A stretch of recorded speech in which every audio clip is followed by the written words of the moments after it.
Hello guys, welcome to MCC. मैं हूं आपका आरबी सर। कैसे हो बेटा सब?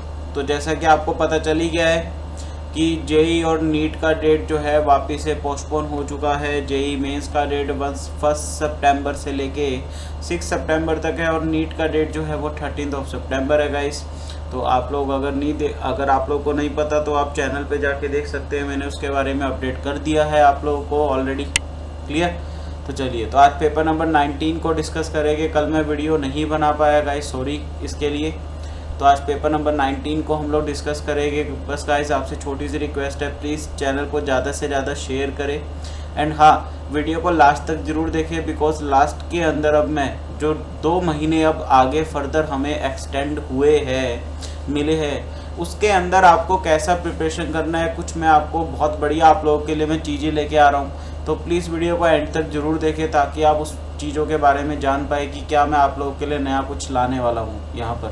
क्लियर? चलिए बेटा, तो पहला क्वेश्चन देखते हैं। The mass of calcium oxide obtained by heating इतना kilogram of 95% pure limestone. Okay, purity का क्वेश्चन है गाइस, देखना इधर। अब इसने प्योरिटी दे दी है अपने को कितने, 95% की। 5% इसमें इम्प्योर है और 95% इसमें प्योर है। सबसे पहले तो इसका देखो मास कितना दिया हुआ है, 100 kg। ठीक है, केजी को केजी में रखते हैं क्योंकि ऑप्शन में भी मास केजी में ही है। इनटू इसका परसेंटेज कितना, 95/100।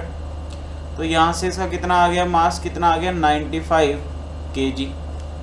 अब मोल इसके निकाल सकता हूँ, मोल कितने हो गए, 95 अपॉन इसका मोलर मास CaCO3 का मोलर मास कितना होता है, 100। तो इसका 1 मोल से इसका 1 मोल CaO बन रहा है, तो इसका मतलब इसके मोल भी कितने हो गए, 95/100। तो बस मास निकालना है मेरे को CaO का। तो मास कितना हो जाएगा, 95/100 इंटू का CaO का 40 प्लस का 16 56। तो बस इसको मल्टीप्लाई कर लेंगे, इसको मल्टीप्लाई करेंगे 95 इंटू का 56।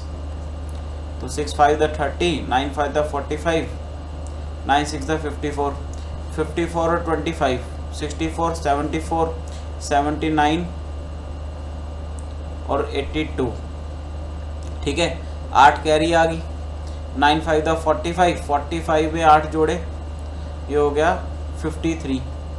तो ये आ गया 53.20। तो 53.2 सी ऑप्शन अपना आ गया बेटा, ये हमारा आंसर हो गया। क्लियर? तो बस खत्म। अगला क्वेश्चन देखते हैं। अगला क्वेश्चन है हमारे पास बेटा, the rate of diffusion of 2 gases are in the ratio A and B are in the ratio 1:4। मतलब अपने को रेट ऑफ डिफ्यूजन जो है वो इक्वल टू क्या होता है हमारा, MB/MA। तो ये अपन को दे दिए किसके इक्वल, 1/4 के इक्वल। अनदर एक्सपेरिमेंट करा, उसमें मिक्सचर कंटेन्स दीज गैसेज। अच्छा, एक मिक्सचर लिया बेटा, उसके अंदर ये गैसेज है in the molar ratio, mole ratio दे रखा है इस पर बेटा। तो ये तो फर्स्ट एक्सपेरिमेंट था। सेकंड एक्सपेरिमेंट में आपको क्या बोल दिया कि जो RA/RB है, मोलर रेशो दे रखा है, मतलब 2/3 इंटू का इसका molar mass MB/MA। Clear? Clear है बेटा।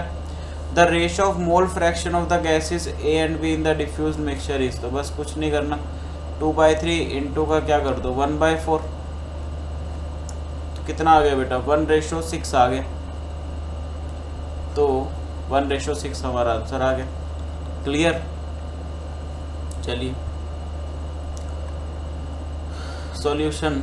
तीसरा क्वेश्चन है, equilibrium constant for the reaction is. Okay, तो भाई हमें ये रिएक्शन बनानी है गाइस, 4A से B प्लस का 2C।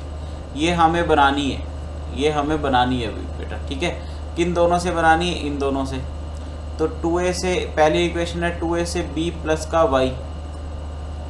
इसका KC दे रखा है, KC1 = 8। तो इस इक्वेशन को तो ऐसे ही रहने देते हैं क्योंकि A तो लेफ्ट हैंड साइड में ही है। अच्छा, अगला जो इक्वेशन है वो A जो है राइट साइड में, मतलब मेरे को एक तो अगली रिएक्शन को रिवर्स करना पड़ेगा और साथ में 4A बनाना तो मेरे को मल्टीप्लाई भी करना पड़ेगा। तो मैं क्या करूँ, इसको सीधा ही कर देता हूँ। मैं रिवर्स भी कर दिया मैंने और 2 से मल्टीप्लाई भी कर दिया बेटा। ठीक है आप लोग, तो जब रिवर्स करते हैं तो आपको पता है रेसिप्रोकल होता है। तो इसमें KC2 1/4 दिया हुआ है, अब मैंने रिवर्स करा तो रेसिप्रोकल वापस होगा तो 4 आएगा और 4 का स्क्वायर भी आएगा, क्योंकि 2 से मल्टीप्लाई, जिस इंटीजर से मल्टीप्लाई करते हैं उसकी पावर बन जाती है। अब अगर इन दोनों को ऐड कर दूं मैं तो देखना क्या बना, 4a, यहाँ से देखो y से y कैंसिल हो गया, equal to b plus 2c, बिल्कुल एग्जैक्ट बन गया।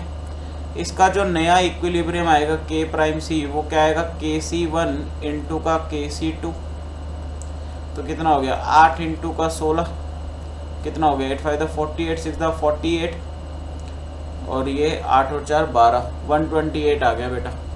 तो देखो डी ऑप्शन अपना मैच कर रहा है, ठीक है, डी ऑप्शन मैच कर गया। चलिए आगे अगला क्वेश्चन है, peroxide ion is present in, peroxide ion पहला ऑक्साइड है, दूसरा ऑक्साइड, तीसरा ऑक्साइड, चौथा पेरोक्साइड है भाई। देखो अब आपको अगर नहीं पता तो मैं आपको पेरोक्साइड की ट्रिक भी बता देता हूँ। 4 ही पेरोक्साइड होते हैं, पेरोक्साइड की ट्रिक देख लो, ठीक है, आपको याद रखने, देखना बेटा, Na2O2, H2O2, BaO2, SrO2, clear. याद कैसे रखोगे, नेहा और यहाँ पर बिपाशा, ठीक है, नेहा बिपाशा दोनों हीरोइन है बेटा, ठीक है, दोनों हीरोइन है, तो इससे याद रख सकते हो क्या, पेरोक्साइड 4 ही होते हैं अपने मोस्ट स्टेबल, तो ये 4 आप याद रख सकते हो इससे। तो अपना आंसर क्या आ गया, देखो BaO2 अपनी लिस्ट में है, तो ये आंसर आ गया। अगला question, the end product of the following sequence of reaction is, तो देखना बेटा अपने पास रिएक्शन जो दे रखी है, यहाँ पर कीटोन है, ये इधर CH3 लगा रखा है, यहाँ पर बेटा अपने पास है C डबल बॉन्ड और CH3, क्लियर। अब देखो यहाँ पर क्या है, ये पहले वाला जो रिएजेंट दे रखा है, यहाँ पे अपन को इतना पता है, इस रिएजेंट को देख के क्या मैं बोल सकता हूँ, यहाँ पे आइडोफॉर्म रिएक्शन होगी। आइडोफॉर्म की निशानी क्या होती है कि CH3 C डबल बॉन्ड हो, कुछ ऐसा ग्रुप लग रहा है तो आइडोफॉर्म होता है। अच्छा, आइडोफॉर्म का मैं आपको, आइडोफॉर्म रिएक्शन का मैकेनिज्म तो देखो बहुत बड़ा होता है बेटा, करने बैठेंगे तो उसमें क्वेश्चन निकल जाएंगे अपने बहुत सारे। तो इसका शॉर्टकट बता रहा हूँ, सिंपल सा शॉर्टकट, देखना क्या शॉर्टकट है कि ये जो CH3 है ना, इसको हटा दो, इस CH3 को हटा दो, क्लियर, और इसके जगह ONA लगा दो। अगर यहाँ पे KOH होता तो OK लगा देते, ठीक है ना, तो ONA लगा दो। देखो मैंने क्या बोला, इसको हटाया और यहाँ पे ONA जोड़ दिया, क्लियर। अब क्या करो, इसका दूसरा रिएक्शन किसके साथ, H+ के साथ। ये H+ क्या करेगा, इस Na को हटा देगा, H जोड़ देगा, ठीक है ना। ये H+ क्या करेगा, Na कहेगा चल भाई भाग यहाँ से, ठीक है, मैं आऊँगा। तो H+ का तो काम ही यही है, ठीक है ना। ये यहाँ पे क्या करेगा, भगा देगा इसको, कहेगा तू निकल यहाँ से, मैं आऊँगा, ठीक है। तो यहाँ पर क्या बना बेटा, OH बन गया। अब तीसरा रिएक्शन इसका किसके साथ है, फर्दर थर्ड रिएक्शन इसमें, अच्छा इसको हीट करा। अब देखो अब यहाँ पर क्या सीन होता है, हीट, जब भी हीट आ जाए ना बेटा, तो हीट में एक चीज़ याद रखना, कभी भी अगर आपके पास बीटा कीटो एसिड हो, क्या हो, beta, this is the beta keto acid, ये हमेशा लगेगा, हमेशा, और बहुत क्वेश्चन आते हैं इसके ऊपर, क्लियर। कभी भी आपके बीटा कीटो एसिड, देखो ये एसिड की alpha position, this is the beta position, beta पे कीटो है, तो कभी भी बीटा कीटो कंडीशन आ जाए, बीटा कीटो एसिड आ जाए और हीट कर दे, तो हमेशा याद रखना CO2 रिमूव होती है। क्या रिमूव होती है बेटा, CO2 रिमूव होती है। तो इसका मतलब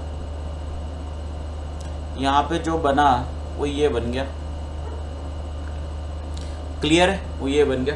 अब देख लो इनमें से कौन सा ऑप्शन है, पहले वाला तो होगा नहीं बेटा, दूसरे वाला भी नहीं होगा, तीसरे वाला भी, चौथे वाला होगा, तो इसका मतलब डी आ गया, और साथ में CH3 बनेगा, ठीक है ना, क्लियर। तो चलिए, तो ये हमारा बन गया, क्लियर, तो डी ऑप्शन आ गया, तो ध्यान रखना बेटा। अगला क्वेश्चन है, the compound which can give amine with KOH and Br2, तो बेटा ये तो हमने बहुत बार कर ही रखा है, पहले पेपर में भी क्वेश्चन आ चुका है, इस बार उन्होंने इनडायरेक्ट वे से पूछ लिया। तो अमीन बनाने का सबसे क्या है भाई, बेंजेनामाइड ले लो, एसिड अमाइड, बेंजीन के ऊपर बेंजेनामाइड ले लिया, इसका अगर रिएक्शन में Br2 KOH के साथ इन प्रेजेंस ऑफ बेस के साथ करवाता हूँ तो ये क्या बना देता है हमारा, कन्वर्ट किस में कर देता है, एनिलीन में कन्वर्ट कर देता है, और सॉरी अमाइन में कन्वर्ट कर देता है, which can give amine, sorry ठीक है ना, ये अमाइन देगा। वेट अ मिनट, ठीक है, इरेजर देख लेते हैं।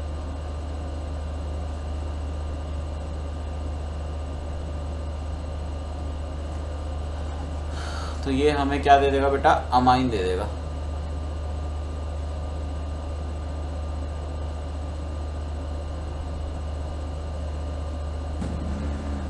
क्लियर, इतनी बात क्लियर है? अरे हो जा यार, सेलेक्ट हो जा, कहने के बाद होता है, जिद्दी है बड़ा, ठीक है। आगे देखना तो आपको पता ही है इसकी जिद पेन की, है ना, जब तक इसको नाम बोलो जब तक ये स्टार्ट ही नहीं होती। अब आगे देखना बेटा, अगला क्वेश्चन है CH3 उसके अंदर ये Cl2UV। ओके, तो देखना ये तो NCERT की रिएक्शन है बेटा सीधी। यहाँ पर बेंजीन के ऊपर CH3 लगाए, इसका पहले रिएक्शन करा Cl2 in presence of sunlight, तो आपको पता है यहाँ पर क्या बनता है, यहाँ पर बन जाएगा बेटा CH2Cl। अब इस CH2Cl का सेकंड रिएक्शन करा है किसके साथ, एक्वस KOH के साथ, तो आपको पता है ये बेटा क्या बना देगा, बेंजल्डिहाइड बना देगा। क्या बना देगा ये, बेंजल्डिहाइड बना देगा। अब इस बेंजल्डिहाइड का रिएक्शन ए जो हो गया वो हमारा बेंजल्डिहाइड हो गया। अब इस बेंजल्डिहाइड का रिएक्शन जब हम लोग 50% NaOH, तो ये मिक्सचर बनाएगा, ठीक है ना। तो ये मिक्सचर बनाएगा, तो ये मिक्सचर क्या बनाएगा, देखो ये एक तो बना देगा अपना बेंजाइल अल्कोहल, और एक साथ में क्या बना देगा बेटा, बेंजोइक एसिड बना देगा। क्लियर, एक क्या बना देगा, बेंजोइक एसिड बना देगा। क्लियर, यहाँ पे Na चिपक जाएगा। तो ये अपन का क्या आ रहा है देखो, when treated with concentrated it is more reactive than CH3CHO ना भाई, ठीक है।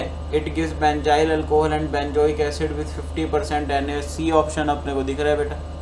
क्लियर, अगला क्वेश्चन है, which of the following compound will have the longest C double bond C bond. देखना भी C डबल बॉन्ड C की लॉन्गेस्ट किस में होगा, देखो पहले वाले केस में देखूं तो इसमें क्या हो सकता है, रेजोनेंस तो होगा नहीं, बट हाइपर कंजुगेशन हो सकती है, क्योंकि sp2 के बगल में कौन है, sp3, तो इसके पास कितने अल्फा हाइड्रोजन, 3 अल्फा हाइड्रोजन। दूसरे वाले के पास देखूं तो इसके पास एक भी नहीं है, तो इसमें तो कोई भी अल्फा हाइड्रोजन नहीं, तो इसका मतलब ये तो हो नहीं सकता बेटा।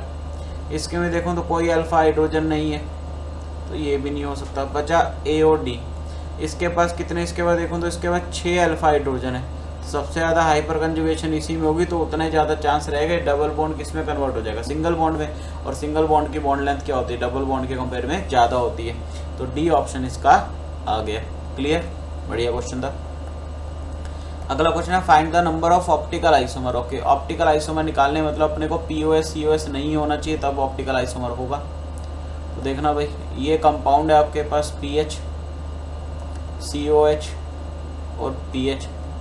तो बेटा अगर इस कंपाउंड को ध्यान से देखूं तो ट्रांसपोजिशन पर क्या आ रहे हैं, सेम ग्रुप आ रहे हैं, तो इसमें तो बड़ा प्यार से POS निकल जाएगा। अगर इस प्लेन को मैं ऐसे काट दूं यहाँ से, तो देखो ये दोनों सेम आ गए बिल्कुल, तो ये तो नहीं होगा ऑप्टिकल एक्टिव।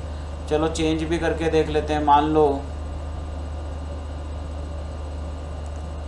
हमने ये दो डैश पे लगा दिए, ठीक है ना,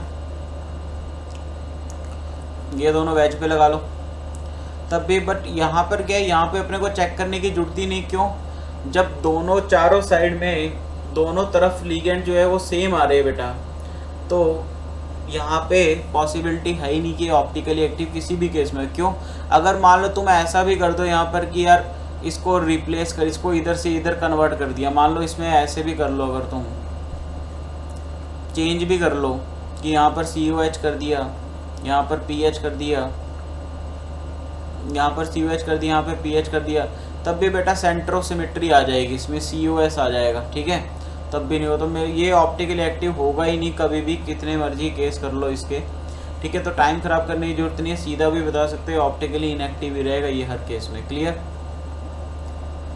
अगला क्वेश्चन है, give the order of reaction rate with alcoholic KOH। तो आपको पता ही है बेटा अल्कोहलिक KOH क्या देता है अपन को, अल्कोहलिक KOH आ जाए तो E2 रिएक्शन होता है। यहाँ पर क्या होता है बेटा, E2 रिएक्शन। E2 मैकेनिज्म के तहत हम लोग बोलते हैं कि जो रिएक्शन रेट होता है, रिएक्शन रेट मतलब जो RDS स्टेप होता है वो हमारा किस पे डिपेंड करता है बेटा? RDS जो डिपेंड करता है वो किस पे करता है? स्टेरिक फैक्टर पर। किस पर डिपेंड करता है? स्टेरिक फैक्टर पर। स्टेरिक फैक्टर पर RDS डिपेंड करता है। क्लियर? तो स्टेरिक फैक्टर अपन को पता है टर्शरी ब्रोमाइड में सबसे ज़्यादा, फिर उससे कम सेकेंडरी, सबसे कम प्राइमरी। तो ऑब्वियसली बात है रिएक्टिविटी सबसे ज़्यादा किसकी होगी? अब इसने रिएक्शन का रेट पूछा है, तो रेट रिएक्शन का ज़्यादा किस में होगा? तो बेटा यहाँ पर क्या है? यहाँ पर प्राइमरी है, प्राइमरी वाले पे क्या होगा? सबसे जल्दी अटैक करेगा। यहाँ पे तो अटैक ही नहीं करेगा। अगर अटैक नहीं करेगा तो रिएक्शन होगी ही नहीं यहाँ पे तो। ठीक है, तो सबसे ज़्यादा रिएक्शन का रेट कहाँ होगा? यहाँ पर होगा। तो इसका मतलब third greater than second greater than first, third greater than second greater than first. एक minute, third greater than second. यहाँ पे बेटा इन्होंने सेकंड ही मिसप्रिंट कर दिया, ये फर्स्ट आएगा यहाँ पर। ठीक है ना, तो सी ऑप्शन मेरे अकॉर्डिंग इसका आना चाहिए, क्योंकि अल्कोहलिक है। अगर एक्वस दिया होता तब हम लोग फिर क्या बोलते हैं? डी ऑप्शन आ जाता। अगर एक्वस दिया होता तो उसमें तो SN2 है, फिर वहाँ पे कार्बोकैटायन की स्टेबिलिटी देखते। ठीक है, तो फिर उसके अंदर हम लोग बोलते हैं टर्शरी जो कार्बोकैटायन ज़्यादा स्टेबल है, तो फिर डी ऑप्शन इसका आ जाता। तो मेरे अकॉर्डिंग इसका सी ऑप्शन आना चाहिए। क्लियर? चलिए अगला क्वेश्चन है, which one of the following reaction is an example for calcination process. तो देखो कैल्सिनेशन को याद रखने का तरीका क्या है? कैल्सिनेशन प्रोसेस की पहचान क्या होती है? एक तो एब्सेंस ऑफ ऑक्सीजन में होता है, एक तो एब्सेंस ऑफ ऑक्सीजन होता है पहला। दूसरा क्या होता है बेटा? कार्बोनेट को कन्वर्ट करता है, कार्बोनेट को कन्वर्ट करता है। क्लियर? कार्बोनेट को कन्वर्ट करता है। तो देखो इसमें ये कार्बोनेट है नहीं, ये नहीं हो सकता, ये कार्बोनेट नहीं हो सकता, ये कार्बोनेट नहीं हो सकता, लास्ट वाला कार्बोनेट है, यही होगा। ठीक है, तो अपन देख लो डी ऑप्शन आ गया। अगला क्वेश्चन है, 3 molar aqueous solution of an electrolyte A2B3। तो A2B3 इज 50% आयोनाइज्ड। ओके, तो यहाँ से कैसे ब्रेक करा होगा बेटा? 2A+3 प्लस का 3B-2। क्लियर? अब ये 50% आयोनाइज हुआ, मतलब इसका अल्फा दे दिए। तो आई कैसे करेंगे? पहले तो आई कैलकुलेट कर लेते हैं। 1 + n-1 इंटू अल्फा। तो 1 + 2 और 3 तो 5, 5 - 1 4। अल्फा कितना हो गया? 50% है, मतलब 50 बेटा 100। तो यहाँ से कितना आ गया बेटा? ये 5 चौका 20/10, तो मतलब 2 ही आ गया, तो 3 आ गया। आई कितना आ गया बेटा? 3 आ गया अपना। बस अब कुछ नहीं करना, बॉइलिंग पॉइंट निकालना है, मतलब डेल्टा TB वाला फॉर्मूला लगाएंगे। आई इंटू का KB इंटू का M। आई अभी निकाला 3 है, KB कितना है बेटा? KB दे रखा है 0.52, मोलैलिटी कितनी दे रखी है? 3 मोलर है ना। तो डेल्टा TB कितना आ गया? यहाँ से 52 को 9 से मल्टीप्लाई करना है अपन को। 9 × 18, 9 × 5 = 45, 46। तो ये आ गया बेटा 4.68 आ गया डेल्टा TB। अब boiling point of the solution निकालना है मेरे को। तो ठीक है, तो डेल्टा TB क्या होता है? T0B माइनस का TB। क्लियर? यही होता है बेटा। क्यों? अगर डायग्राम हम लोग बनाएं तो हम लोग बॉइलिंग पॉइंट में ये वाला कंसीडर करते हैं।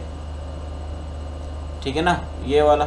अब इससे हम लोग बोलते हैं यहाँ से नीचे बढ़ गया, ये ग्राफ नीचे आ गया। तो पहले इतना टेम्परेचर था, ठीक है ना, पहले 1 मिनट मैं गलत ले गया, सॉरी। ठीक है, इस तरह का वाटर डायग्राम होता है। ये वाला जो होता है, दिस इज द सॉलिड। ठीक है, this is liquid vapour graph. ये लिक्विड वेपर है। क्लियर? ये लिक्विड वेपर है। तो यहाँ पर क्या आएगा? T0B माइनस का TB। ये यहाँ पर उल्टा लिख दिया मैंने, TB माइनस का T0B आएगा। तो डेल्टा TB कितना आ गया? 4.68। ठीक है, TB निकालना है तो प्लस का यहाँ पर मैं क्या करूँगा? T0B इक्वल टू कितना आ गया? TB। तो अब T0B कितना होता है? वाटर का बॉइलिंग पॉइंट कितना होता है बेटा? 100।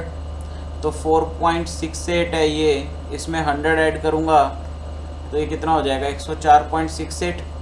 अब केल्विन में निकालना है, ऐड कर दो बेटा। तो 273 में 104.68 ऐड करा मैंने, क्लियर। तो ये आ गया बेटा 4377 बी ऑप्शन अपना आ गया बेटा, क्लियर। चलिए अगला क्वेश्चन है फॉर रिएक्शन पी से क्यू। तो देखना बेटा अपने को K1 जो दिया हुआ है अर्हेनियस कांस्टेंट दे दिए, तो मैं सीधा ही लिख लेता हूँ यहाँ पर, चलो लिख ही देते हैं यार, ठीक है ना। K इक्वल टू A1 कितना दिया अपने को 10 की पावर 6 डॉट E की पावर माइनस EA1 कितना दिया हुआ है 1500 ले लूँ मैं, 1500 बाय बटा RT, क्लियर। K2 जो तो अपने को दिया हुआ 10 की पावर 8 E की पावर, ठीक है ना, माइनस 2000 बटा RT। अब ये रेट कांस्टेंट सेम दिया हो, इसका मतलब 10 की पावर 8 A2 बाई A1 कर दूँ मैं, 10 की पावर 8 अपॉन 10 की पावर 6 इक्वल टू, ठीक है ना, इक्वल टू यहाँ पर कितना हो गया बेटा E की पावर कितना हो जाएगा 2000 माइनस का 1500 500 बटा RT, 10 की पावर 2 रह गया बेटा, यहाँ पे कितना आ गया E की पावर 500 अपॉन R कैलोरी में तो 2 इंटू T लूँगा, T ही मुझे निकालना है, नेचुरल लॉग ले लूँगा तो ln 2 ln 10 आ गया ये यहाँ पर, और यहाँ पे कितना आ गया बेटा 500 बटा 2T, ठीक है। तो ये 2 ln 10, अब इसको मैं एक काम करता हूँ 2.303 में कन्वर्ट कर लेता हूँ, तो 2 इंटू का 2.303 मतलब log 10 कितना होता है 1 होता है, इंटू का यहाँ पे 2 भी कर दूँ, ठीक है, बटा में 500 कर दूँ इक्वल टू 1/T। अब ये कितना आ गया यहाँ पर, एक काम करते हैं इसको हम लोग डिवाइड कर लेते हैं 2303 को 4 से, इसको एक काम करता हूँ पहली रेसिप्रोकल कर लेता हूँ मैं, 500 बटा 4 इंटू का 2.303, तो मैं 2.303 को किससे मल्टीप्लाई कर लूँ 4 से मल्टीप्लाई कर लूँ, 4 तिया 12 1 4 तिया 12 4 दूनी 8 और 1 9, तो ये आ गया 9.212, तो 500 अपॉन 9.212, यहाँ से ऊपर मैंने 1000 और उतार दिया ये, तो 9212 500 divided by 9212, clear, 500 divided by 9212, एक मिनट, इसने ऑप्शन ये भी दिया हुआ है 250 बटा 4.606, ये आ गया वैसे अपना 250, यहाँ से 250 कर दूँ बटा 4.606, बिल्कुल ये आ चुका है बेटा, ये आ चुका है। यहाँ से अगर मैं देखूँ एक मिनट, इसको अगर मैं काट दूँ यहाँ पर 250 पे, सॉल्व करने की जरूरत ही नहीं पड़ेगी अपने को, 2 ln 10 है ये आ गया, तो T इक्वल टू कितना आ जाएगा बेटा 250 अपॉन 2 ln 10, ठीक है। तो बस यहाँ पे आ गया 4.606, बिल्कुल 4.606 आ गया, यही आ गया बेटा, सी ऑप्शन आ गया, सॉल्व करने की जरूरत ही नहीं, सीधा इसने दे रखा है T इक्वल टू ये आ जाएगा सीधा, बिल्कुल क्लियर। चलिए when 0.01 moles of the following acids are dissolved in 1 liter of H2O then H plus will be greatest in, तो H plus क्या होता है बेटा √K इंटू सी, क्योंकि H2O है वाटर है, इसका सेल्फ आयनाइजेशन हो जाता है, सेल्फ आयन तो वीक एसिड की तरह ये एक्ट करेगा, तो यहाँ से हम लोग क्या बोलेंगे कि H प्लस जो होगा वो डायरेक्टली प्रोपोर्शनल टू K होगा, but inversely proportional to PK होगा, मतलब जिसका जितना कम PK उतना K ज़्यादा उतना H प्लस ज़्यादा, तो H प्लस ने ग्रेटेस्ट पूछा तो PK कम तो मेरे को पहले वाले में दिख रहा है, तो पहला ही ऑप्शन हो जाना चाहिए, क्लियर, फर्स्ट ऑप्शन आ गया। अगला क्वेश्चन है in compound oxide ion have CCP arrangement cations are present in, तो देखना भाई ऑक्साइड आयन है भाई, ऑक्साइड का मैंने क्या मान लिया CCP मतलब 4, ठीक है। ए एटम जो है वो टेट्राहेड्रोवर्ड ऑक्यूपाई कर रहे हैं, तो 8 तो टेट्राहेड्रोवर्ड होते हैं, 1/8 का इसने कंट्रीब्यूशन भी दे दिए, ठीक है, तो इसका मतलब 1 हो गया है। बी जो है इसने बोला इनके टाइन भी ऑक्यूपाई हाफ ऑफ द एक्टाहेड्रोवर्ड, तो 4 तो होते ही ऑक्टाहेड्रल और हाफ इसने निकाल दिए इसमें से, ठीक है, तो 2 रह गया। तो इसका मतलब फॉर्मूला क्या बन गया, AB2O4। तो AB2O4 है क्या, AB2O4 ये बी ऑप्शन है, तो बेटा बी आगे लिखा हुआ था set which was all the species planar is. तो प्लेनर बतानी है। ओके, तो पहला ऑप्शन देखते हैं I3 माइनस का देखेंगे तो ये आ जाएगा I7 7 और 2 9 और 1 10 10 बाय 2 sp3d बिल्कुल आ जाएगा, प्लेनर आ जाएगा। sp3d भी 3 लोन पेयर आएगा ना इसमें, तो पहला प्लेनर हो गया, ये प्लेनर हो गया बेटा। CO2 भी प्लेनर होता है, XCF4 भी प्लेनर होता है। I2Cl6 अगर मैं बनाऊं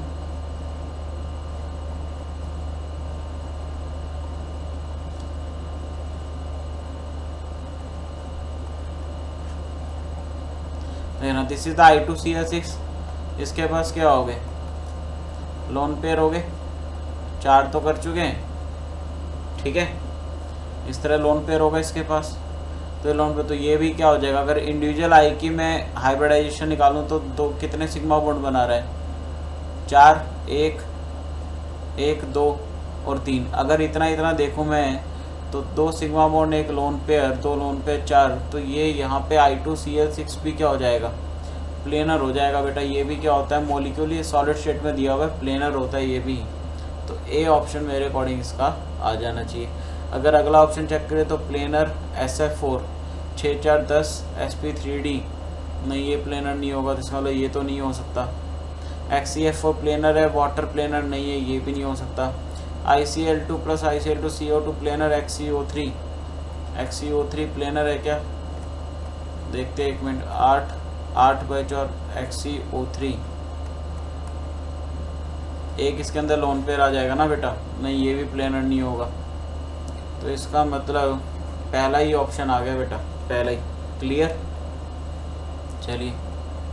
hydrogen peroxide oxidise thiosulphate ion 2, तो देखना बेटा थायोसल्फेट क्या होता है, H2O3-2, ठीक है। तो बेटा याद रखना ये हमेशा ऑक्सीडाइज को करके सल्फेट में कन्वर्ट कर लेता है। किस में कन्वर्ट कर लेता है, सल्फेट में। याद रखना हमेशा किस में करेगा, सल्फेट में करेगा। थायोसल्फेट किस में कन्वर्ट होता है, सल्फेट में होता है। सल्फेट देख लो कौन सा है, SO4-2, बी ऑप्शन। इजी था यार तो बहुत। अब बताना है incorrect statement about carbon monoxide. तो कार्बन मोनोक्साइड जो होती है हाईली सोल्यूबल इन वाटर, बेटा ये तो होता ही नहीं, तो चमत्कार हो जाएगा जी होगी तो CO जो होती है वो वाटर में स्पेरिंगली सोल्यूबल होती है, actually sparingly soluble in water. तो वाटर में क्या होती है बेटा, स्पेरिंगली सोल्यूबल होती है, ठीक है। तो ये पहला स्टेटमेंट ही गलत हो गया, तो नीचे जाने की तो जरूरत ही नहीं है, ठीक है ना।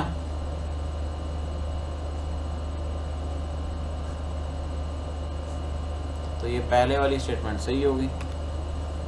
अगला क्वेश्चन करें, ऑन हीटिंग पोटेशियम पर मैंगनेट KMnO4 को हीट करते हैं अगर प्रोडक्ट ऑब्टेन्ड इज, तो ये तो आपको मैंने लिखवा ही रखा है बेटा, K2MnO4 बनेगा, प्लस का MnO2 बनेगा, प्लस का O2 बनेगा, ठीक है। तो ये तो आपने बता ही रखा है, मेरे वीडियो भी है, आप YouTube चैनल पे देख भी सकते हैं। आप मैंने आपको KMnO4 का ऑलरेडी वीडियो बना के दे रखा है, उसमें बता रखा है कि ये बहुत अच्छा ऑक्सीडाइजिंग एजेंट होता है। क्यों, ये हवा में जनरली जल के K2MnO4 मतलब पोटेशियम मैंगनाइट में टूटता है, मैंगनेट में टूटता है और O2 में टूट जाता है, मैंगनीज डाइऑक्साइड में, ठीक है। तो ये डी ऑप्शन आ गया, ऑल ऑफ दिस इसका। आगे क्या बोला था, number of donor sites in mercapto. Mercapto क्या होता है बेटा, HS-, this is the mercapto. Clear, इसमें एक ही साइड दिख रही है मुझे, तो मोनोडेंटेट है। ग्लाइसिनेटो बाइडेंटेट है। डाइथाइलिन ट्राइअमाइन डाइन किस में होता है, ट्राइडेंटेट होता है डाइन, ठीक है ना। This is the tridentate. EDTA hexadentate. तो 1 2 3 6 आ गया बेटा, 1 2 3 6 किस में है, ये रहा बी में। अगला find the value of P+Q for given structure. P equal to degree of unsaturation दे रखा है, Q equal to number of secondary carbon दे रखा है। तो डिग्री ऑफ अनसेचुरेशन जब भी स्ट्रक्चर आ जाए तो कैसे गिनते हैं, number of ring plus pi bond. तो 2 तो रिंग है, 3 पाई बॉन्ड है, तो 5 आ गया। P इक्वल टू आ गया 5। Q कितने, number of secondary carbon, secondary गिनने अपन को बेटा। तो यहाँ पर कितना हो गया बेटा, ये सेकेंडरी गिनने हैं, देखो 1 2, ये तो ये सेकेंडरी हो गया, ये भी सेकेंडरी है, ये भी सेकेंडरी है, ये टर्शरी हो गया, ये भी सेकेंडरी हो गया, ठीक है ना, 1 2, ठीक है, ये वाला भी सेकेंडरी हो गया, ये भी सेकेंडरी हो गया, ये भी सेकेंडरी हो गया, ये भी सेकेंडरी हो गया। कितने हो गए, 1 2 3 4 5 6 7 8, क्यों हो गया 8, ठीक है। तो अपन को क्या करना है, 8 5 13, 13 बाई 3, 13 बाई 3 कितना हो गया, 3 चौका 12, और उसके बाद 3 3 9, 3 3 9, 4.33 आ गया। तो 4.33 जो होगा इसका आंसर आ जाएगा। अगला क्वेश्चन है Zn से Zn+2 कॉपर से कॉपर। तो अपन को पता है जिंक का ऑक्सीडेशन ही होता है according to electrochemical series, clear. तो इसने जो 2 इलेक्ट्रॉन लूज करे वो कॉपर+2 ने एक्सेप्ट कर लिए और यहाँ से कॉपर सॉलिड में आ गया। तो रिएक्शन अगर अपन इसकी लिख दे, सबसे पहले Zn+Cu+2, Zn+2 प्लस का कॉपर। अब इसने दिया हुआ है was allowed to be completely discharge हो चुका है, okay. The relative concentration of Zn+2 to copper is इतना, okay. The value of axis, तो ठीक है बेटा, ई सेल लगाते, E cell equal to E nought cell minus का, अब यहाँ पे फॉर्मूला क्या लगाएगा अपन, 2.303 RT बटा NF लोग, यहाँ पे क्या लेंगे Zn+2 अपॉन कॉपर+2 का कंसंट्रेशन। तो अब ई सेल तो जीरो हो जाएगा बेटा, इसने क्यों ई सेल जीरो क्यों लिए, क्योंकि इसने बोला कम्प्लीटली डिस्चार्ज हो गया। ई नॉट सेल 1.1 है, माइनस का 2.303 RT अपॉन N कितना है, 2 है बेटा।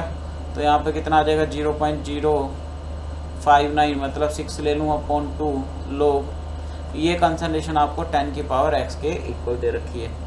अब ये यहाँ पे जाएगा तो माइनस का 1.1 इक्वल टू 0.03 काट दिया मैंने लोग 10 की पावर x। यहाँ से देखो ये माइनस से माइनस तो कैंसिल हो गया था, तो 1.1 डिवाइडेड बाई 0.03 करना है इक्वल टू लोग 10 की पावर x।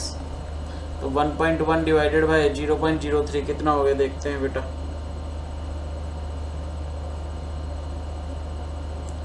तो 1.1 डिवाइडेड बाई 0.03 ये आ गया 36.66 आ रहा है।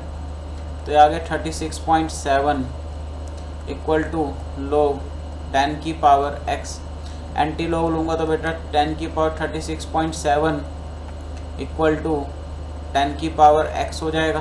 तो यहाँ से x इक्वल टू, इसने बोला round off your answer up to 1 decimal place, 1 decimal place तक करूँगा तो ये 37 ही हो जाएगा। तो x का वैल्यू कितना आ जाएगा बेटा, 37 आ जाएगा। क्लियर, x का वैल्यू कितना आ रहा है, 37 आ रहा है। क्लियर, चलो total number of inner transition elements are, inner transition element देखने, तो चलो अपन ट्रांजिशन गिन लेते हैं, बाकी जो बचेगा वो इनर ट्रांजिशन हो जाएगा। टंगस्टन तो नहीं होता, ये नहीं होता टंगस्टन। रुथेनियम भी डी ब्लॉक में आता है। यूरेनियम हो जाएगा, टेक्नीशियम भी डी ब्लॉक का है, लैंथनम भी डी ब्लॉक का है। ये क्या वाई भी, अच्छा इसके बारे में पोलोनियम, नायोबियम ये भी नहीं होता। तो कौन कौन से हो गए, यूरेनियम भी नहीं होता।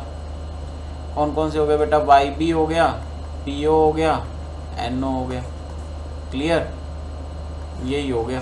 पोमेरियन होता है ना पीओ, ठीक है। तो ये एनओ, ये 3 हो गए, तो 3 आ गए मेरे अकॉर्डिंग, इनर ट्रांजिशन एलिमेंट में 3 आ गए। आगे दिया हुआ है calculate number of waves made by a Bohr electron in 1 complete revolution in nth orbit of He plus ion if the ratio of de Broglie wavelength associated with electron moving in nth orbit and second orbit is 2। तो बेटा आपको पता ही है de Broglie wavelength जो होती है directly proportional to number of waves होती है, नंबर ऑफ वेव्स। क्लियर, तो यहाँ से बस लैम्डा एन, ठीक है, अपॉन लैम्डा सेकेंड। तो ये कितना दिया हुआ है, ये किसके इक्वल हो जाएगा, रेशो n अपॉन 2 सेकेंड में दिया हुआ है ना, सेकेंड ऑर्बिट में। और ये रेशो किसके इक्वल दे दिया अपन को, 2 के इक्वल दे दिए। तो n इक्वल टू कितना आ गया, 4। तो यहाँ से नंबर ऑफ वेव्स कितनी आ गई, 4 आ गई। तो सिंपल सा क्वेश्चन था बेटा, NCERT एग्जाम्पलर का था। How many chlorine atom are present per molecule of sucralose. बेटा ये सुक्रालोस का तो फॉर्मूला ध्यान नहीं है अपने को क्या होता है, तो ये तो फॉर्मूला बेस्ड क्वेश्चन है बेटा, ठीक है। अगर आप लोगों को ध्यान हो तो आप फॉर्मूला देख लेना, ठीक है, और उसके अंदर क्लोरीन एटम गिन लेना। मेरे को तो अभी ध्यान भी नहीं है सुक्रालोस का फॉर्मूला क्या होता है। क्योंकि कॉमन तो है नहीं सुक्रालोस, तो इसलिए ध्यान भी नहीं है। ठीक है, तो ये तो बेटा स्ट्रक्चर बेस्ड क्वेश्चन है तो ध्यान है नहीं, तो ये आप लोग देख लेना। क्लियर? तो चलिए ये अपना पेपर समाप्त हो गया। देखो 35 मिनट में अपना पेपर हो गया। तो मैंने आपको बताया था कि मैं आपको कुछ इंपॉर्टेंट चीज़ बता रहा हूँ आपके लिए जो स्टार्ट करने वाला हूँ। तो बेटा 10 जुलाई से 10 या 12 से 10 या 12 तारीख से, अब आपको पता ही है जेई का पेपर जो है पोस्टपोन हो गया, जेई और नीट का। तो आप लोगों के लिए सिर्फ मैं आप लोगों का इतना प्यार देख के मैंने ये सोचा है कि 10 या 12 तारीख से मैं लाइव क्लास स्टार्ट कर रहा हूँ यूट्यूब पे आप लोगों के लिए। उस लाइव क्लासेस के अंदर मैं आपको कोर्स रिवाइज करवाऊंगा। जैसे काफ़ी सारे बच्चों की प्रॉब्लम है कि सर इनऑर्गेनिक में आपकी रिएक्शन ट्रिक्स बता दो, ठीक है, ये इनऑर्गेनिक में सर हमें डाउट दिक्कतें आती है, अभी भी क्वेश्चन सॉल्व नहीं होते, ये चैप्टर्स हमारे वीक है। तो मैं सबसे पहले इनऑर्गेनिक को स्टार्ट करूंगा बेटा, ठीक है। उसके बाद फिर फिजिकल लेके फिर ऑर्गेनिक, अगर इनकेस कोई बोलेगा तो ऑर्गेनिक है, ठीक है, क्योंकि इनऑर्गेनिक और फिजिकल में मोस्टली बच्चा जो है वो डाउट बता रहा है। तो ये स्टार्ट हो गए 10 या 12 तारीख से, वो आपके पास नोटिफिकेशन आ जाएगी आपके पास, मैं आपको पहले ही कर दूंगा। उसके लिए ऑलरेडी टेलीग्राम का ग्रुप आप ज्वाइन करके रखिए, जितनी भी लेटेस्ट अपडेट है वो सारी टेलीग्राम ग्रुप पर आती है बेटा। तो आप प्लीज़ टेलीग्राम ग्रुप ज्वाइन करिए, और उसका जो लिंक है वो डिस्क्रिप्शन में आपको दिया हुआ मिल जाएगा, वहाँ पे जाके आप टेलीग्राम ग्रुप को जल्दी से ज्वाइन कर लीजिए। तो जो भी इसकी लेटेस्ट अपडेट है रिगार्डिंग 10 से होगा या 12 से होगा, वो मैं टेलीग्राम पे डाल दूंगा, तो वहाँ से आप जाके देख सकते हो। तो ये इंपॉर्टेंट बात थी। एंड लास्ट में बेटा हम लोग जो हर पेपर में करते हैं कि इसमें एवरेज मार्क्स कितने आने चाहिए बेटा, ये कितने मार्क्स आप लोगों को इस पेपर में स्कोर करने चाहिए। तो ये पेपर काफ़ी आसान था, तो मैं तो बोलूँगा कि 90 से 92 मार्क्स आप लोगों को 100 में से इसमें से लाने चाहिए बेटा, ठीक है ना। आपको 90 से 92 मार्क्स आपके आने चाहिए इस पेपर के अंदर, तब आपकी तैयारी बहुत बड़ी है, ठीक है ना। तो एवरेज मार्क्स का मतलब मेरा ये नहीं कि हर बच्चे को मैं देख के चलो बेटा, एवरेज मार्क्स मैं यहाँ पे बता रहा हूँ कि अगर आपकी तैयारी बहुत अच्छी है, ठीक है, तो 90 से 92 मार्क्स है, इसका मतलब आपकी तैयारी बहुत ही बड़ी है। अगर एवरेज का मैं लेके चलो, बहुत सारे बच्चे कहते हैं सर हमारा भी बता दोगे कि एवरेज मिनिमम इसमें कितने आने ही चाहिए। तो अगर एक नॉर्मल बच्चा भी होगा जिसने ज़्यादा अच्छी तैयारी नहीं है, जिसने सिर्फ CBSE पढ़ा होगा और वो अटैम्प्ट करने वाला होगा, तो बेटा इसमें 60 से 70 मार्क्स तो आपके आने चाहिए। तब भी 60 से 70 मार्क्स तो आपके आने ही चाहिए। क्लियर? इतने अगर इतने भी नहीं आ रहे, इसका मतलब आपके कॉन्सेप्ट जो है वो बहुत बेकार है, फिर आपको मेहनत करने की ज़रूरत है। क्लियर? तो ये हमारा सेशन था। बस लास्ट में फिर आपसे एक बात कहना चाहूँगा गाइस, प्लीज़ चैनल को ज़्यादा से ज़्यादा शेयर करें ताकि ज़्यादा से ज़्यादा सब्सक्राइब हो, और मैं ऐसे ही आप लोगों के लिए ज़्यादा से ज़्यादा वीडियो बनाता जाऊँगा। एंड हाँ, कल आपके पास ये जो है पेपर नंबर 19 का सॉल्यूशन भी होगा, जो कि हमारा 11:30 पे चलता ही है डेली। साथ में शाम को 5 बजे आपका 5 मिनट केमिस्ट्री के अंदर फिर एक नया टॉपिक आएगा, और देखिएगा बहुत ही बेहतरीन टॉपिक, बहुत ही शानदार टॉपिक ला रहा हूँ कल की डेट में, और आप लोग ज़रूर देखिएगा, बहुत ही ज़्यादा इंपॉर्टेंट है आप लोगों के लिए। Clear? Okay guys, bye bye, take care.